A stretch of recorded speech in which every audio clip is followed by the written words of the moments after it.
Bueno, muy buenas a todos. Mi nombre es Sebastián López Suárez. Actualmente soy desarrollador iOS y bueno, les presento a mi compañero Luis David Goyes. Sí, Hola Sebastián, te gusta estar con vos aquí. bueno, igualmente. Bueno, la idea del día de hoy es dar una charla acerca del código, del libro Clean Code o Código Limpio.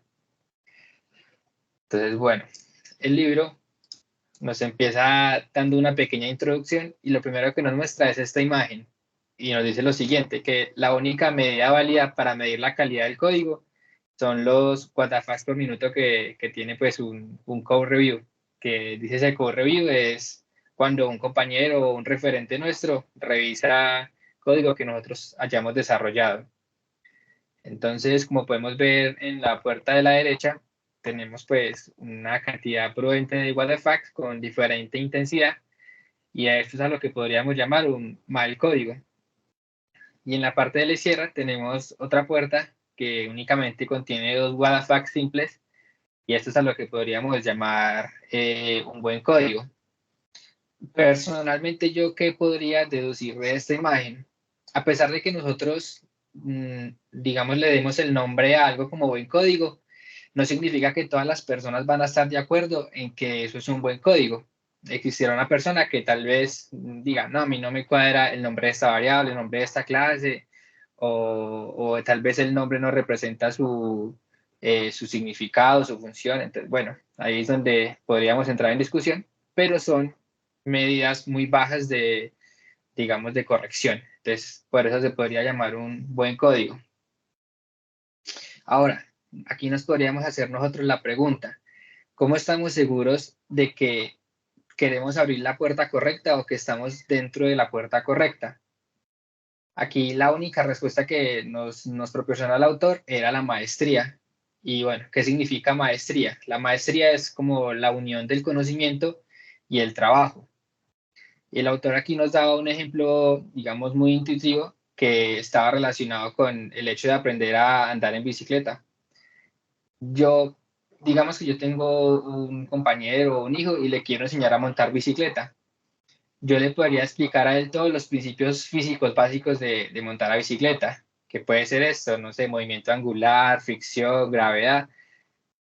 Y bueno, con esta parte yo le estaría mostrando a esa persona el conocimiento, le estaría dando el conocimiento necesario para montar bicicleta. Pero ¿qué sucede? Al momento de esa persona montarse en la bicicleta, ¿qué es lo que va a suceder? La persona pues evidentemente se caerá. Y esto es lo que ya relacionamos con el trabajo. El trabajo está más relacionado con practicar y fallar. Ver a otras personas hacer lo mismo, practicar y fallar varias veces. Entonces, si unimos estos dos principios, el conocimiento y el trabajo, podríamos en algún momento llegar a obtener lo que se llama la maestría y poder estar, digámoslo así, del lado de la puerta correcta. Bueno, ahora quiero que hablemos un poco de la importancia del código limpio. Ve, El Sebastián, libro, antes de que avances, hermano, ahí te pues, pregunto, sí,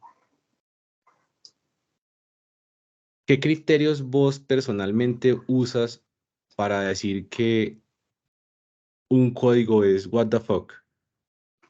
¿Qué cosas no te gusta a vos personalmente? bueno, pues ahí podríamos hablar de varios principios como pueden ser, digamos que ya son unos principios que se pueden ver más adelante, pero por ejemplo, tal vez tener métodos espagueti o clases espagueti o clases GOT, que básicamente en una sola función tengo encapsulado mucho código o una clase de una cantidad de líneas absurda. Eso podría ser como un what the fuck muy de alto criterio.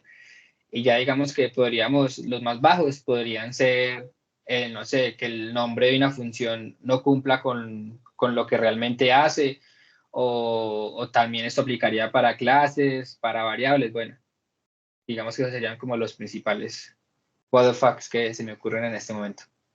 Ya veo. Has hablado o mencionado algunas pautas que tener en cuenta en la construcción del código que está muy de la mano con la longitud de los métodos, con el nombramiento de los métodos y las variables, y seguramente trataremos estos temas en unas charlas posteriores. ¿solamente el tema de escritura de código importa o qué otros aspectos crees que son relevantes cuando vos vas a revisar un código? ¿Qué otros aspectos podrían ser relevantes aparte de la escritura? No sé, tal vez pueda ser como la intención de la persona, porque digamos que si yo tengo buena intención, voy a estar interesado en el código y voy a tal vez poder desarrollar un código que cumpla con los buenos estándares de calidad, pero no se me ocurre como más. No sé si de pronto la pregunta la podría enfocar al otro principio. Dale, es que la verdad es que la respuesta a esta pregunta no es tan, como que no la tenemos tan acotada o tan precisa, porque en realidad hay muchísimas cosas que considerar. Vos de hecho lo dijiste, o sea, es muy personal la parte de la revisión del código. Puede ser que yo me enfoque en seguridad. Ah, es que si yo voy a pasar unos bytes por acá, si yo dejo un string, el string va a quedar plano y entonces luego hacen un dump de la memoria y van a poder ver los datos que tiene la memoria. Entonces tratémoslo como un byte array o como un tipo data que se puede eliminar de cierta manera o bueno, o ciertos punteros que podríamos tener en C++ y demás. Entonces, bueno, mira que posiblemente a alguien le interesen los temas de seguridad y ese alguien puede ser que incluso considere evaluarlos en ciertas condiciones, pero en otras no. Entonces, solamente quiero reforzar la idea que dijiste de que los criterios son muy amplios. No podemos decir solamente, no, es que solamente es esto. No, no se puede. Hay muchas cosas a considerar. Hay, tal vez, creo que a pesar de que este espectro es muy amplio, quizás vos, ¿cómo te sientes después, dentro de unos meses, unos años, cuando vienes y modificas el código que estuvo bien o que era bueno? ¿Cuál es tu sensación? Pues digamos que si el código en su momento se consideró que era bueno, pues la sensación debe ser un código que sea fácil de entender, que sea fácil de poderlo modificar y digamos que no tenga yo que perder mucho tiempo en poder comprender cuál era la intención de ese código que en su momento se hizo.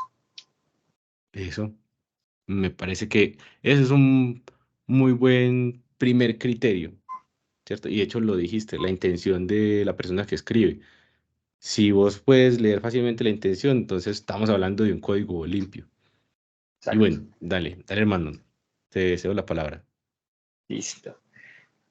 Bueno, entonces, ahora, la importancia del código limpio. Aquí el autor nos hacía como una premisa y decía que el código es relevante y pues lo justificaba con el hecho de decir de que muchos desarrolladores han sufrido la ausencia de la relevancia del código y nos daba un ejemplo pues de una empresa que se fundó a finales de la década de los 80.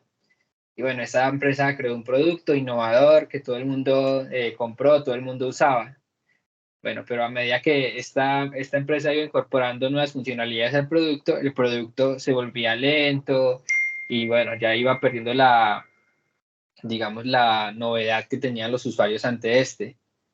¿Qué sucedió? Llegó un punto en el que el producto era tan lento que no cumplía con los estándares de calidad que directamente la empresa pues cerró y bueno, cayó en la bancarrota. El autor nos decía que tiempo después pudo charlar con uno de los desarrolladores que había participado en este proyecto y pues digamos que la mala noticia era la que él temía y era de que la empresa cerró porque el código en un principio salió sin estar terminado, o sea, era una versión de desarrollo aún y a medida que se le fueran aumentando los desarrollos, este código era mucho más difícil de mantener, mucho más difícil de entender y por ende llegó un momento en donde no era sostenible y se fueron a la quiebra, pues esta empresa. Entonces, bueno, aquí es donde deberíamos de pensar qué es lo importante en un código limpio. Y una de las razones que nos decía el autor era de los detalles son lo más importante en un código limpio, los pequeños detalles. ¿Cuáles pueden ser esos detalles? Pruebas unitarias, preocuparse por temas de fuga de memoria, condiciones de carrera, preocuparnos por el nombramiento de los métodos, de las variables, de las funciones. Entonces, todo esto encapsulado hace que estos pequeños detalles puedan conformar un código que sea limpio, y un código que no contenga estos detalles puede ser considerado un código sucio. ¿Qué otros principios tenemos para un código limpio? Un código limpio es aquel que no tiene nada de duplicados, de que expresa lo que debería de hacer, tiene una expresividad y tiene pues pequeñas abstracciones, y así podríamos dividir las responsabilidades de cada una de nuestras clases o de nuestras funciones. En conclusión, podríamos decir que el código limpio está escrito por alguien a quien le importa el código y quien estaba interesado por que estuviera bien hecho. Bueno, no sé si ahí de pronto Luis quiere comentar algo. Sí, hombre, de pronto sabes qué es lo que le importa al negocio de... O sea, imagínate que yo soy el dueño de una empresa, la empresa en la que trabajas. Entonces, yo te pido que hagas un producto. En este escenario, a mí, ¿qué es lo que me importa, digamos, el top uno de prioridades de tu labor? ¿Qué quiero que hagas o qué quiero que me entregues? Pues yo pensaría que la prioridad sería que el código cumpla con los casos de uso que se habían planteado en su momento. Porque Sí, digamos que exacto, muchas veces nuestro jefe no tiene el conocimiento necesario para darle criterio de buena calidad a un código, sino que simplemente le importan son los resultados. exactamente, exactamente. Entonces, podríamos decir de alguna manera que lo que acabas de decir es un, un funcionamiento comportamental. Dijiste que hay una definición de unos casos de uso, claro, entonces hay unos requisitos funcionales y no funcionales que el negocio define como, bueno, yo quiero que este software haga esto y esto y esto, y no solamente quiero que lo haga así, sino que quiero que se demore 200 milisegundos como máximo haciendo esto, o que sea, entre comillas, impenetrable esta base de datos y cosas por el estilo. Entonces tenemos requisitos funcionales y no funcionales. Al negocio lo que le interesa es que comportamentalmente funcione.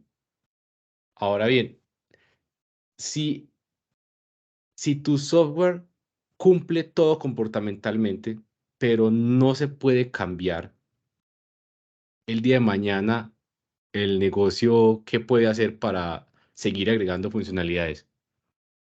Pues digamos que aquí el libro más adelante lo menciona y dice que hay una alternativa que puede ser, no, hay dos alternativas principales. Una es contratar más personas para poder, digamos, cubrir con la necesidad de nuevas funcionalidades.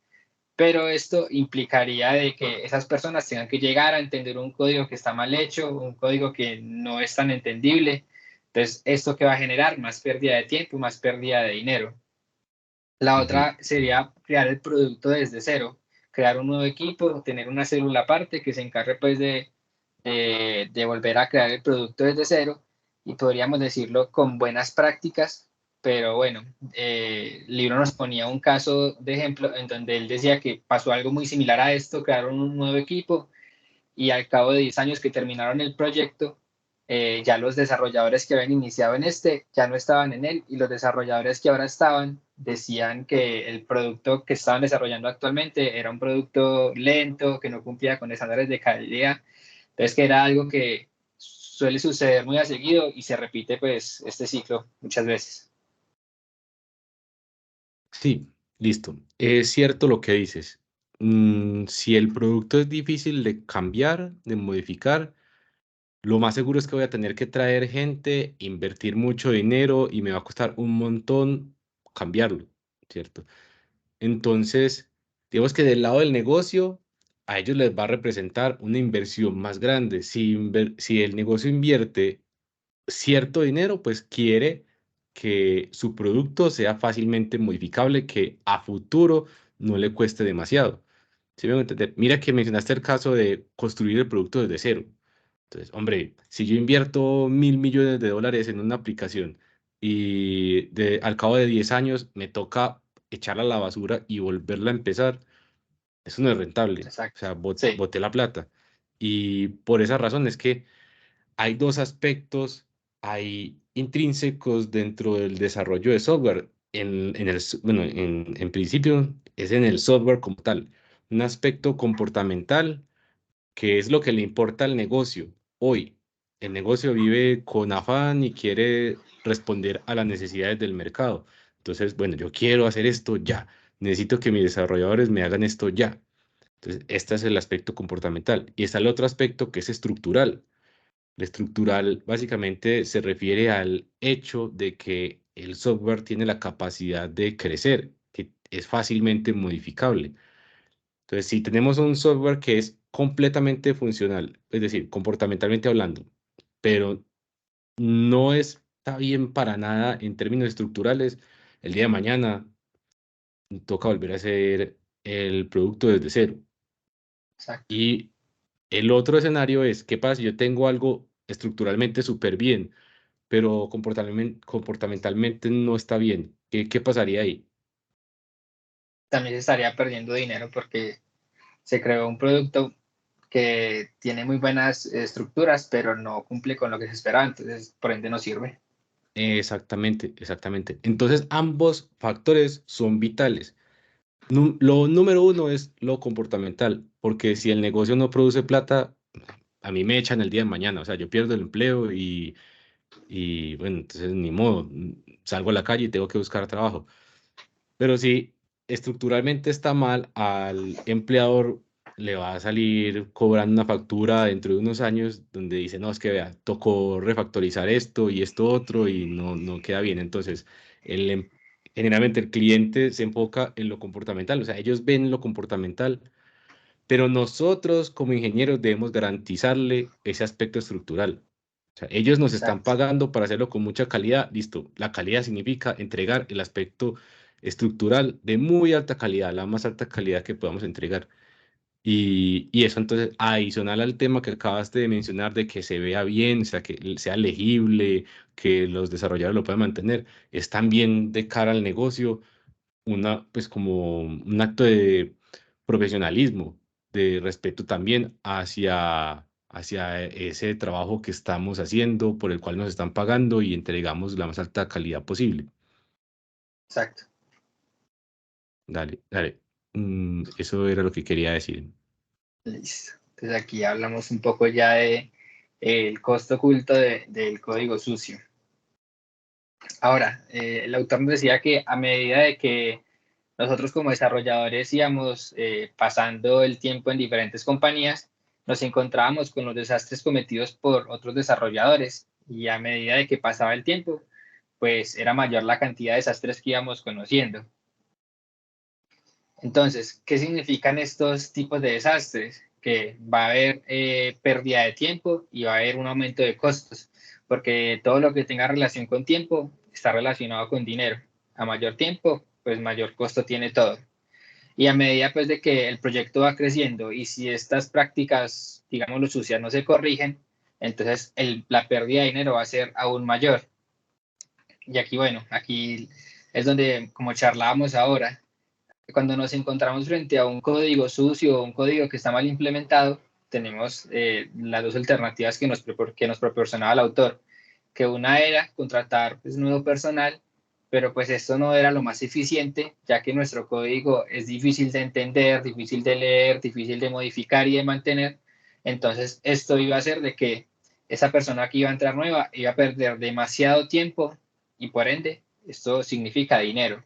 Y la otra opción era la de crear un nuevo equipo, pero bueno, como lo vimos anteriormente, esto se resumía en un proyecto que tal vez iba a terminar siendo lo igual de peor o aún mayor, porque bueno, un nuevo producto tiene que cubrir con las, digamos, con las, ¿cómo podríamos llamarlo? Tiene que cubrir con la demanda actual que tenía el producto cuando se inició este y con los nuevos desarrollos que vaya llevando el producto antiguo. Entonces, digamos que es como llevar dos productos al mismo tiempo. Entonces, bueno, ¿esto en qué puede derivarse? En una bancarrota o en unos costos demasiado elevados de un proyecto. No sé ahí si de pronto Luis quiere comentar algo. Sí, gracias, hombre. Ve, ¿qué opinas o qué juicio tienes hacia las personas que vos, o sea, Imagínate que llegamos a modificar cierta clase y esta clase está horrible, está súper acoplada, no, tiene muchos puntos de mejora, oportunidades de mejora. ¿Qué opinas de esa persona que escribió esa clase? Bueno, pues yo pensaría que lo primero no es buscar un culpable, sino que, bueno, tal vez esa persona en su momento no contaba con las cualidades o los conocimientos para poder desarrollar un buen código. Y bueno, digamos que sería más como darle una oportunidad de aprender y de ver qué fue lo que hizo mal en ese código y bueno, para evitar, digamos, que en un futuro siga construyendo código de este tipo. Dale. En tu experiencia como desarrollador de software, ¿de pronto has tenido que entregar iniciativas que idealmente quisieras que se hicieran de otra manera? O sea, como que vos ves que deben ser mejoradas, pero que debido a, digamos, una premura de negocio, toca entregar. ¿Sí o Sí, no? sí, sí, he tenido ese tipo de experiencias y a veces he entregado código que no está en las mejores condiciones, pero pues ya las prioridades que tiene el negocio lo exigen así. Ya. Y eres consciente de que lo entregas con baja calidad. Sí, sí, claro, es digamos, un cargo de conciencia que tiene uno, porque bueno, uno sabe que el código tiene baja calidad y que tiene muchas oportunidades de mejora, pero lástima los tiempos, tocó entregarlo así. Ujú, ujú. Sí, y créeme que, o sea, en este sentido yo no te juzgo, porque creo que yo estoy seguro que yo también lo he hecho. Y creo que probablemente la mayoría de personas que nos estén viendo aquí también lo han hecho. O sea, que el negocio dice, no, hay que entregar para mañana. Bueno, entonces, Exacto, ¿cómo hago para entregar esta solución mañana y que funcione? No, pues tocó hacerlo así, que sin pruebas, que sin, que con un mal diseño, que no cumple los principios de polimorfismo, que abierto para extensión, cerrado para modificación, etcétera, etcétera. O sea, ponte tú que se violan todos los principios, pero porque tocaba entregar mañana y son las 12 de la noche y hay que arreglar esto ya porque si no el negocio pierde no sé cuántos millones de dólares. Entonces, exacto, a todos nos pasan. A veces no necesariamente es una cuestión de que, oye, pucha, el tipo que escribió esto no sabía o digamos que no estaba capacitado técnicamente para una solución de mayor calidad, sino que a veces hay un montón de factores a tener en cuenta, como que no, está metido en un montón de iniciativas en ese momento y decidió darle prioridad a otras, o tal vez estaba con el negocio encima y que tenía que entregar, y bueno, en fin, existen un montón de explicaciones, y yo creo que lo más sano es optar por el camino que vos mencionaste, o sea, pues no hay que buscar culpables. Ahí puede ser que diga @Sebastián López, pero no, o sea, exacto. quién sabe, algo pasó, arreglémoslo. Como Sí, que muchas veces uno encuentra personas que, o sea, incluso yo también, o sea, yo llego y veo una clase y yo digo, uy, no, esto es horrible, esto está feísimo. Y obviamente yo voy a pensar un montón de cosas sobre la persona que escribió el código. Sin embargo, es como del impulso, ya al final de cuentas, uno cuando reflexiona más a profundidad, reconoce que esa persona no tiene, probablemente no tenga la culpa y que es como más una cuestión de las condiciones que había en ese momento y que tendríamos nosotros que más bien solucionar el problema, no buscar culpables, sino solamente solucionar el problema. Al final, para exacto, eso nos pagan. exacto, sí, es toda la verdad. Dale, hermano. Listo, bueno, ahora hablemos un poco de las responsabilidades del programador. Bueno, llegados a ese punto, aquí es donde nos podemos preguntar de quién es la culpa de que el código no cumpla con los estándares de calidad, de que no cumplamos con los plazos de entrega ni con las prioridades del proyecto. Bueno, pues lastimosamente la culpa es de nosotros como desarrolladores, porque nosotros somos los encargados de decir cuánto tiempo demora un desarrollo, somos los encargados de desarrollar el propio código, por ende somos los causantes de que el código tenga mala calidad, de que no se cumplan con los plazos de entrega. Y bueno, y como existen jefes que solamente están preocupados por el negocio, también tenemos otros tipos de jefes que en algunos momentos prefieren la verdad y muchas veces prefieren que el código sea correcto por delante de las métricas y los objetivos. Esto lo ven también porque saben que si tenemos un código de calidad, a futuro podríamos evitar pérdidas de dinero y pérdidas de tiempo. Entonces, también muchas veces nosotros como desarrolladores necesitamos el carácter para decir, no, esto no es correcto, este plazo de entrega está muy corto para lo que se requiere. Digamos que tenemos que reforzar ese carácter ante nuestros referentes. Aquí nos daba el libro un ejemplo de un médico cirujano, en donde su jefe le decía que antes de entrar a cirugía no se lavara las manos, sino que y se realizara la cirugía tal cual como llegó. Entonces aquí la pregunta sería, ¿es correcto que el médico no se lave las manos antes de entrar a cirugía? Entonces, bueno, la respuesta a esta pregunta sería que no. Él sabe que como médico tiene unas responsabilidades y tiene digámoslos, unos principios. Entonces él, con ese carácter que tiene como médico, toma la decisión de lavarse las manos y realizar la cirugía de manera correcta. Entonces, llegados a este punto, sabemos que la única forma de poder avanzar en un proyecto es con código limpio. Y también podríamos hablar de otro principio, que es el principio del Boy Scout, que bueno, nos habla básicamente de que bueno, el principio dice que siempre deben dejar el campamento mejor de como lo encontraron. Entonces, si esto lo aplicamos a código, nosotros deberíamos dejar el código mejor de como lo encontramos nosotros.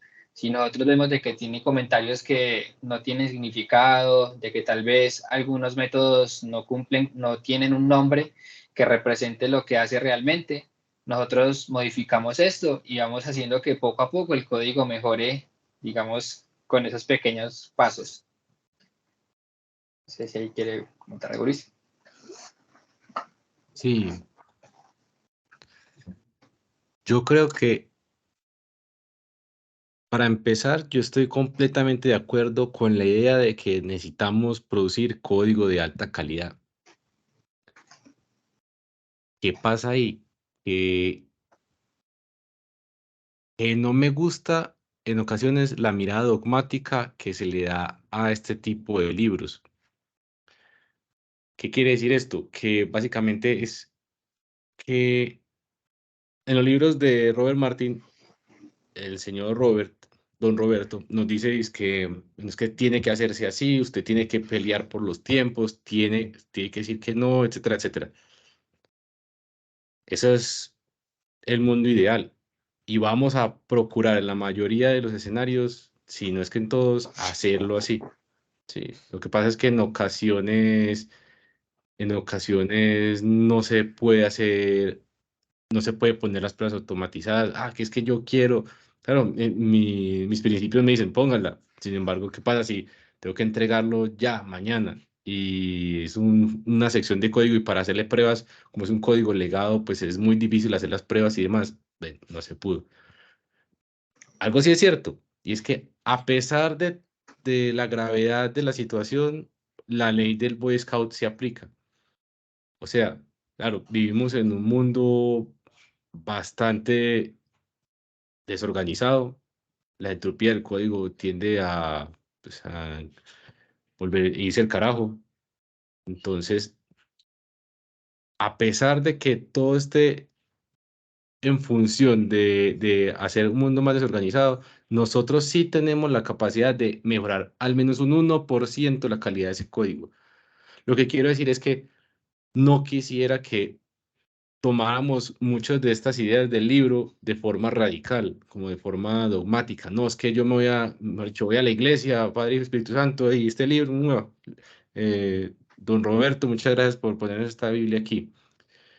Sino que, hombre, analice qué cosa es posible, qué cosa no, cómo usted puede mejorar la calidad del código, porque de alguna manera sí lo podemos hacer, aunque sea cambiando el nombre de una variable, cambiando el nombre de un método, dividiendo un método, poniendo al menos una prueba automatizada. Como ya lo hemos hablado antes, hombre, si vos vas a hacer una refactorización, hombre, si no es demasiado difícil y si hay tiempo, ponle una prueba automatizada. que no es ideal y que quizás necesitamos 10 o 20 pruebas automatizadas para cubrir toda la cobertura del código. Pero, hombre, al menos con una prueba automatizada podemos ir avanzando y dentro de unos 10 años el código ya tendrá 100% de cobertura. Pero si no vamos agregando una prueba automatizada por cambio que hacemos, entonces nunca jamás vamos a llegar a ese mundo ideal. Entonces, a eso es a donde quiero llegar. Como que los ideales no existen, pero entonces hagamos algo realista, algo amable por el código, y si eso amable es solamente mejorar un 1%, hagámoslo. Exacto. Sí. Listo. Bueno, y ahorita vamos a hablar un poco de el desarrollo de software como arte. Bueno, después de convencernos a nosotros mismos de que la única forma de poder avanzar es creando código limpio, código que esté bien desarrollado, aquí es donde nos sentamos y pensamos, bueno, pero ¿cómo desarrollo yo código que sea limpio, código que esté bien desarrollado?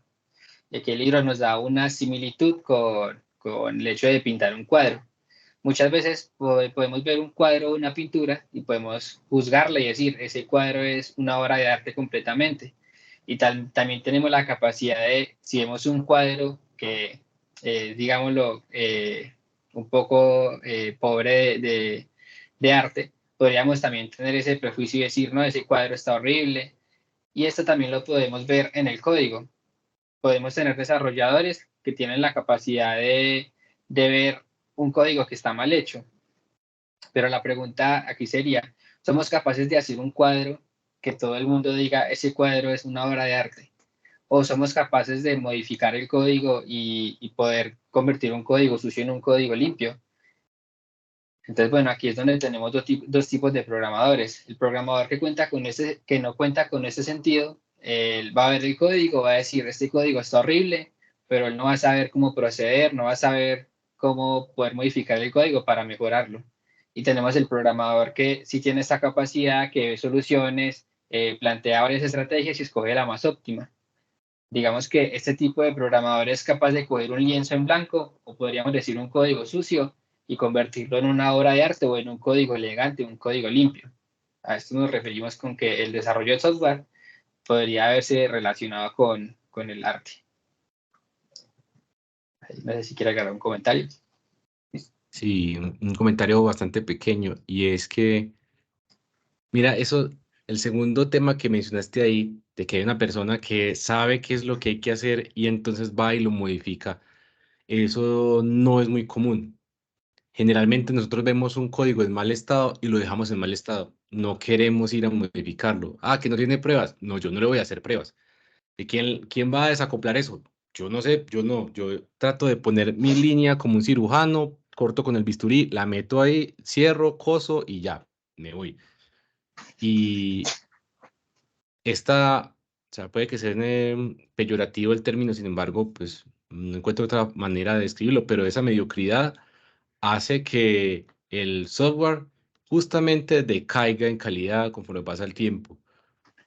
La invitación o sea, que creo que el libro nos hace y para todos los que estemos viendo este video en este momento y para vos y para mí es no nos quedemos solamente con esos pequeños cambios, sino que si somos nosotros capaces de reconocer que se tiene que hacer un cambio, que el código necesita un cambio, bueno, entonces, hombre, miremos cómo hacemos el cambio, al menos un 1% y hágale, arranque. Eso es todo, hermano. Sí, ahí es más como que no está mal ser tal vez la primera persona de que es capaz de verlo y no sabe qué hacer. Está mal es conformarse con el hecho de no saberlo. Digamos que nosotros podemos ser ese tipo de desarrollador que no tenemos el conocimiento, pero lo importante es que ya estamos aquí, estamos intentando aprender y estamos, digámoslo, intentando mejorar cada vez más. Sí, sí, Listo. exactamente. Ahí ya, antes de que pasemos de lámina, mira que nuestro código no es perfecto. O sea, es imposible tener código perfecto. Jamás lo vamos a tener. Vamos a tratar de hacerlo lo mejor posible, es cierto. Sin embargo, perfecto no lo vamos a alcanzar.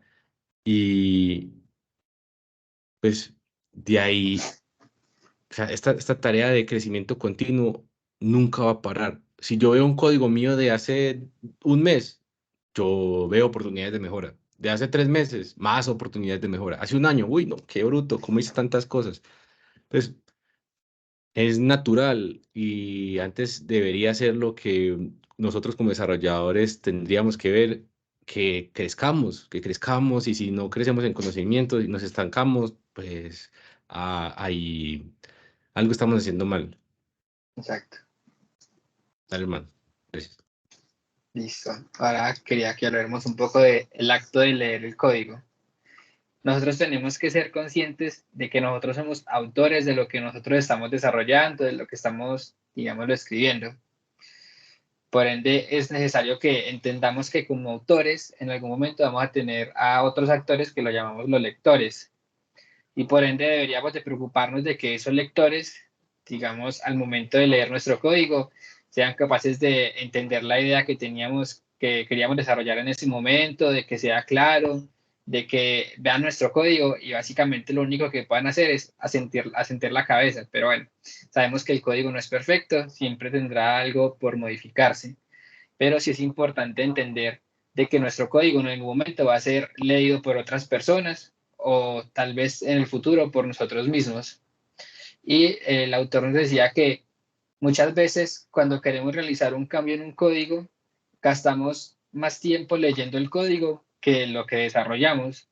Era una proporción de 10 a 1. ¿Qué quiere decir esto? Que si vamos a gastarnos, no sé, 1 minuto desarrollando, nos gastamos 10 minutos leyendo código. Es básicamente eso. Entonces, por esta razón, deberíamos de preocuparnos de que el código que vamos a leer sea fácil de leer, fácil de entender, de poderlo modificar.